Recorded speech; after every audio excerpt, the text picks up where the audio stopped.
सम्मानित किया गया है? तो याद रखिएगा रूस। यानी रूस में कई देश, सऊदी अरब से भी मिला हुआ है, रूस से भी मिला हुआ है, ठीक है ना। तो याद रखिएगा रूस देशों ने भारत यानी अपने देश के वो सर्वोच्च नागरिक पुरस्कार दिए थे। किसे?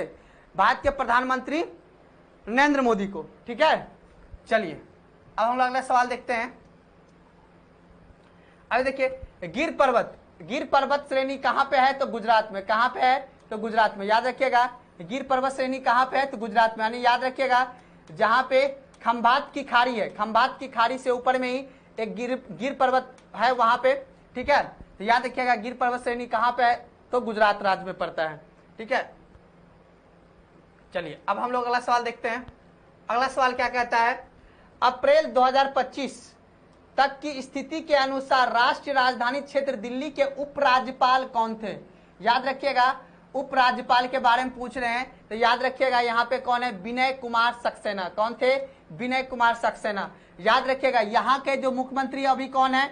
मुख्यमंत्री कौन है? रेखा गुप्ता। कौन है यहाँ का मुख्यमंत्री? रेखा गुप्ता है। याद रखिएगा अभी भारतीय जनता पार्टी का यहाँ पे मुख्यमंत्री हाल ही में जो चुनाव हुआ था अभी 2025 के स्टार्टिंग फरवरी माह में जो चुनाव हुआ था, और वहां पे कौन मुख्यमंत्री बनी थी? तो रेखा गुप्ता। वहां का महिला मुख्यमंत्री है, इसका नाम क्या है? रेखा गुप्ता। याद रखिएगा कई यानी 27 वर्षों के बाद, लगभग 27 वर्षों के बाद बीजेपी ने वहां पे सरकार बनाई थी दिल्ली राज्य में, ठीक है। तो याद रखिएगा दिल्ली एक केंद्र शासित प्रदेश भी है आपका, तो इसलिए याद रखिएगा वहां पे उपराज्यपाल का भी प्रावधान रहता है। तो विनय कुमार सक्सेना याद रखिएगा।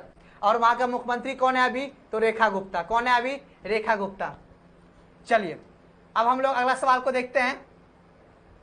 अगला सवाल देखिए क्या रहा है कि विश्व क्वांटम दिवस, याद रखिएगा विश्व क्वांटम दिवस 2024 के अवसर पर निम्नलिखित में से किस कंपनी ने भारत सरकार full state quantum computer launch किया था, जिसे राष्ट्रीय क्वांटम मिशन के अंतर्गत एक प्रमुख उपलब्धि मिला? याद रखिएगा यह आपका क्या है? QPIAI, ठीक है। यह कंप्यूटर का सवाल है, सर बता दिए होंगे। चलिए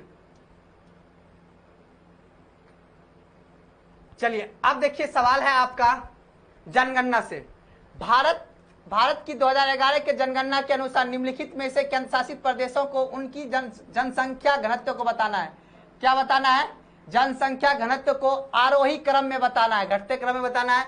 याद रखिएगा तो देखिए आपका सबसे पहले क्या हो जाएगा? आपका याद रखिएगा सबसे पहले आ जाएगा आपका दिल्ली। कौन सा आ जाएगा? दिल्ली। उसके बाद दूसरा कौन सा आ जाएगा? यानी 1 नंबर में दिल्ली आ जाएगा। दूसरा नंबर में आपका कौन सा आ जाएगा? याद रखिएगा दूसरा में आ जाएगा आपका चंडीगढ़। कौन सा आ जाएगा? चंडीगढ़, ठीक है। और तीसरा आपका आ जाएगा पुडुचेरी। क्या आ जाएगा? पुडुचेरी। और चौथा आ जाएगा आपका लक्षद्वीप। क्या आ जाएगा? लक्षद्वीप। लक्षद्वीप क्या आ जाएगा? लक्षद्वीप। तो याद रखिएगा जनसंख्या घनत्व में, याद रखिएगा जनसंख्या घनत्व में कौन आ जाएगा? पहले दिल्ली, चंडीगढ़, पुडुचेरी, उसके बाद लक्षद्वीप। अगर हम राज्य का बात करेंगे सबसे ज्यादा जनसंख्या घनत्व किसका है? तो बिहार का। किसका है सबसे ज्यादा जनसंख्या घनत्व? किसका है? बिहार का। और सबसे कम किसका है? तो अरुणाचल प्रदेश का। याद रखिएगा सबसे राज्य में किसका है सबसे ज्यादा जनसंख्या घनत्व? तो बिहार का है। और सबसे कम किसका है? तो अरुणाचल प्रदेश का है।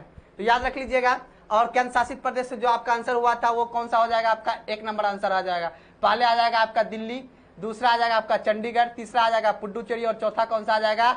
लक्षद्वीप आ जाएगा। चलिए ठीक है, अब हम लोग अगला सवाल को देखते हैं। अगला सवाल क्या कहता है आप लोगों का?